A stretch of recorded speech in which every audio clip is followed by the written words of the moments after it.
Hello friends, ನಮ್ಮ Kannada news ಚಾನೆಲ್ಗೆ ಸ್ವಾಗತ. ಬಿಸಿಲಿನಿಂದ ಬೇಸತ್ತ ರಾಜ್ಯ ಜನತೆಗೆ ಭಾರತೀಯ ಹವಾಮಾನ ಇಲಾಖೆ ತಂಪಾದ ಸುದ್ದಿ ನೀಡಿದೆ.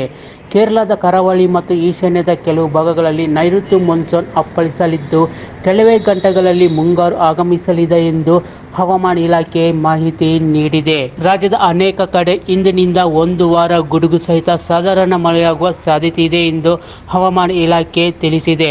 ಮುಂದಿನ 24 ಗಂಟೆಗಳಲ್ಲಿ ಕೇರಳದಲ್ಲಿ ನೈಋತ್ಯ ಮಾನ್ಸೂನ್ ಶುರುವಾಗಲಿದೆ. ಇದಕ್ಕೆ ಪೂರಕ ವಾತಾವರಣ ಇದ್ದು, ಕೇರಳಕ್ಕೆ ಮುಂಗಾರು ಮಳೆ ಎಂಟ್ರಿಯಾಗಲಿದೆ ಎಂದು ಹವಾಮಾನ ಇಲಾಖೆ ಎಚ್ಚರಿಕೆ ನೀಡಿದೆ.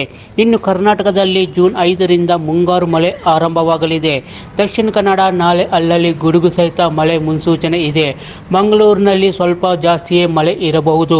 ಉಡುಪಿಯಲ್ಲಿ ಒಂದೆರಡು ಕಡೆ ಮಳೆಯ ಮುನ್ಸೂಚನೆ ಇದೆ. ಉತ್ತರ ಕನ್ನಡ ಬಿಸಿಲು ಹಾಗೂ ಮೋಡ ಕವಿದ ವಾತಾವರಣ ಮುನ್ಸೂಚನೆ ಇದೆ. ಕೊಡಗು, ಹಾಸನ, ಚಿಕ್ಕಮಗಳೂರಿನಲ್ಲಿ ಅಲ್ಲಲ್ಲಿ ಸಾಮಾನ್ಯ ಮಳೆ ಮುನ್ಸೂಚನೆ ಇದೆ. ಶಿವಮೊಗ್ಗದಲ್ಲಿ ಒಂದೆರಡು ಕಡೆ ಸಾಧಾರಣ ಮಳೆಯಾಗುವ ಸಾಧ್ಯತೆ ಇದೆ. ಮೈಸೂರು, ಚಾಮರಾಜನಗರ, ಮಂಡ್ಯ, ರಾಮನಗರ, ಬೆಂಗಳೂರು ಗ್ರಾಮಾಂತರ, ಬೆಂಗಳೂರು ನಗರದಲ್ಲಿ ಅಲ್ಲಲ್ಲಿ ಸಾಮಾನ್ಯ ಮಳೆ ಮುನ್ಸೂಚನೆ ಇದೆ. ತುಮಕೂರಿನಲ್ಲಿ ಒಂದೆರಡು ಕಡೆ ಸಾಮಾನ್ಯ ಮಳೆಯಾಗುವ ಸಾಧ್ಯತೆ ಇದೆ. ಇನ್ನು ಭಾರತೀಯ ಹವಾಮಾನ ಇಲಾಖೆಯ ಪ್ರಕಾರ ಜೂನ್ 3ರಿಂದ 11ರವರೆಗೆ ಕರ್ನಾಟಕದ ಉತ್ತರ ಮತ್ತು ದಕ್ಷಿಣ ಕರ್ನಾಟಕದ ಬಹುತೇಕ ಎಲ್ಲ ಜಿಲ್ಲೆಗಳಲ್ಲಿ ಅಧಿಕ ಮಳೆಯಾಗುವ ಸಾಧ್ಯತೆ ಇದೆ. ಉತ್ತರ ಮತ್ತು ದಕ್ಷಿಣ ಕರ್ನಾಟಕದಲ್ಲಿ ಚದುರಿದಂತೆ ಮಳೆ ಸುರಿಯುವ ಸಾಧ್ಯತೆ ಇದೆ.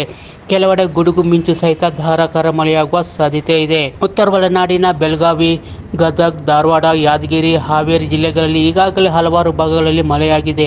ಆದರೆ ಶಿವಮೊಗ್ಗ, ಚಿಕ್ಕಮಗಳೂರು, ತುಮಕೂರು, ಚಿತ್ರದುರ್ಗ ಜಿಲ್ಲೆಯಂತಹ ಕೆಲವು ಪ್ರದೇಶಗಳಲ್ಲಿ ಇನ್ನೂ ಉತ್ತಮ ಮಳೆಯಾಗದ ಕಾರಣ ರೈತರು ಮುಂಗಾರು ಹಂಗಾಮಿನ ಬಿತ್ತನೆಗೆ ಕಾಯುತ್ತಿದ್ದಾರೆ. ಇನ್ನು ಈಶಾನ್ಯ ರಾಜ್ಯಗಳಾದ ಅರುಣಾಚಲ ಪ್ರದೇಶ, ತ್ರಿಪುರ, ನಾಗಾಲ್ಯಾಂಡ್, ಮೇಘಾಲಯ, ಮಿಜೋರಾಂ, ಮಣಿಪುರ ಮತ್ತು ಅಸ್ಸಾಂನಲ್ಲಿ ಜೂನ್ 5ರಿಂದ ಮುಂಗಾರು ಮಳೆ ಶುರುವಾಗಲಿದೆ. ಈ ಅವಧಿಯಲ್ಲಿ ದಕ್ಷಿಣ ಅರೇಬಿಯನ್ ಸಮುದ್ರದ ಕೆಲವು ಭಾಗಗಳಾದ ಮಾಲ್ಡೀವ್ಸ್, ಕೊರಮಂಡಲ್, ಲಕ್ಷದ್ವೀಪ್, ಮಧ್ಯ ಬಂಗಾಳ ಕೊಲ್ಲಿ, ಈಶಾನ್ಯ ಬಂಗಾಳ ಕೊಲ್ಲಿ ಮತ್ತು ಆಗ್ನೇಯ ಭಾರತದಲ್ಲಿ ಮಳೆ ಬೀಳುವ ಸಾಧ್ಯತೆ ಇದೆ.